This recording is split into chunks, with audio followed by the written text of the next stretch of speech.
Hey, what's going on? 2cwik4u coming to my next video. This is my weekly update and shout out video. I normally start out my shout outs, but this week I don't have any, so if you want a shout out, ask for one in the comments below and I'll get you next week.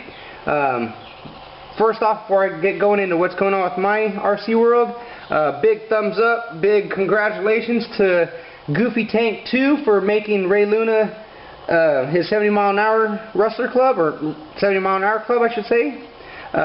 Big thumbs up. Like I said, congrats, you made it look easy. I personally, I know it's not. So awesome job. Okay, so no giveaways I know of to report about, so if you guys know giveaways, let me know, please. What's going on with me in my RC world? If you've noticed, I haven't been putting any videos out.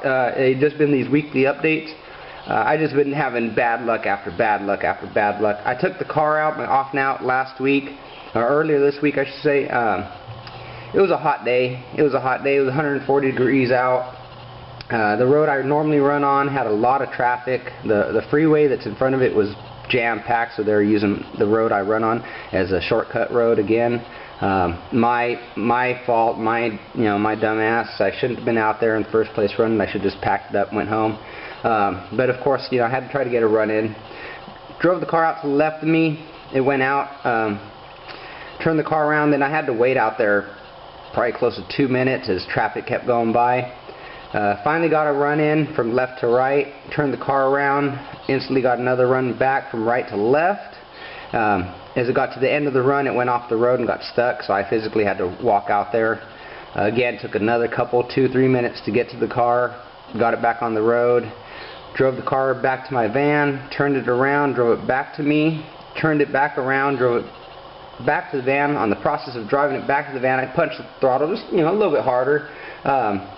When I'm saying I drove it back and forth to the van, to me, it wasn't no speed runs, no speed runs back and forth. I was just running it back, running it back. Nothing, maybe 40 miles an hour.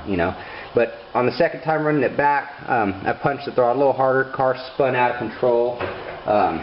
Went head first into the fence, crumbled the car here and here. Then it spun around. As it spun around, it caught the fence with this side and ripped it here. And if you notice, it has a nice little bend crease to it now. So I'll have to do some work to get that straightened back out.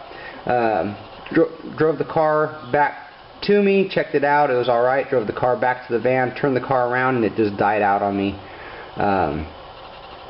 Walked over to the car, still had steering but no throttle. The throttle was gone. Got the car home, started taking it apart, seeing what was going on. Turned the car on. The lights would count the cells, but there was no beeps going on. When I took the motor out, the motor had a grinding sound when you turn the shaft. Now it doesn't seem to want to turn very freely at all. I called Castle and explained the situation to him, and I called Castle and explained, let's say I explained the situation to him. Let's leave it at that. And they told me to go ahead and send the system in. They'll get it replaced for me. So I'm happy to hear that. Again, the system will be going back, and I'll be getting something from them again.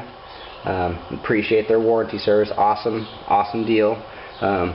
That's why you go with Castle, or at least for me, that's the reason why I go with Castle. But this leads me to a decision. I have a decision of 3 things to do. I got a little, let's say, bonus from work just for me putting up with the stuff I'm having to put up with right now at work. Basically, I'm running the job and having to put up with the bull crap from the superintendent and everybody else, all the suits on the job. Like I said, I work construction, so the office personnel, let's say, I'm having to deal with. So I got a little extra cash flowed my way. So I got one of 3 options I wanted to spend my money on, and what you guys tell me to do is pretty much basically what I'm probably going to be doing, because any one of these 3 I'd be happy with. So as I just told you, Castle's replacing my ESC motor combo. So I could put the ESC in this and then swap this motor between this and my ofna and purchase a XL2 ESC for the ofna. Of course, I'll still be running 6-cell lipo until I could afford 2 4-cell lipos, which would probably honestly be a couple months or more. Or do I get the motor ESC from Castle, and again, like I was planning on doing, just swap between the two, between this and the ofna, and then purchase the 8th scale Sidewinder system for my parking lot ofna, so I can get that up and going, because I'm eager to have just a bashing runner. Basically right now what I have is my speed cars and then my crawler, and that's where I'm at right now. So I'm eager to have like a basher parking lot car. So do I get the 8th scale Sidewinder system for that and get that running? Or option number 3 is, you guys that follow me, you guys know I like drifting, you guys know I had drifters. That last drifter I had, I really felt bad when I let it go. I didn't want to, but I did. So my third option is, do I get a brand new build your own kit TT01 Type D drift car? So those are the 3 options. They all run about the same price, so let me know what you think I should do. Option 1, XL2 ESC. Option 2, Sidewinder 8th scale ESC and motor combination. Or option 3, a TT01 Type D drifter kit, brand new in the box. Those are my 3 options. Let me know, like I said. I don't have the tire with me, but I did cut the tire open to find out what was going on with these. And what I found out is, right where they have, or at least on the other tire, right where they have the drill, where they drilled through the tire to, I guess, relieve pressure or whatever, the belting had split at the drill mark. I say belting, it's like almost like a tent or a windbreaker type belt is it that they wrap on the inside of those rubber, is what I found out. The foam itself was completely intact, completely secure. There wasn't loose, wasn't coming up at all. The tire itself was still in great shape. It was just the belt that had split, and it split the entire length of the tire. But up here where the split started is where that bubble grew, because that's where it expanded the rubber the most.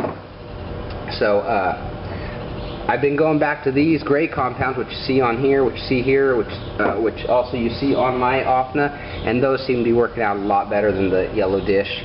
So before I let you go, let me show you the paints I got. I want to tell you I went a little paint crazy again this week. PS30 Brilliant Blue.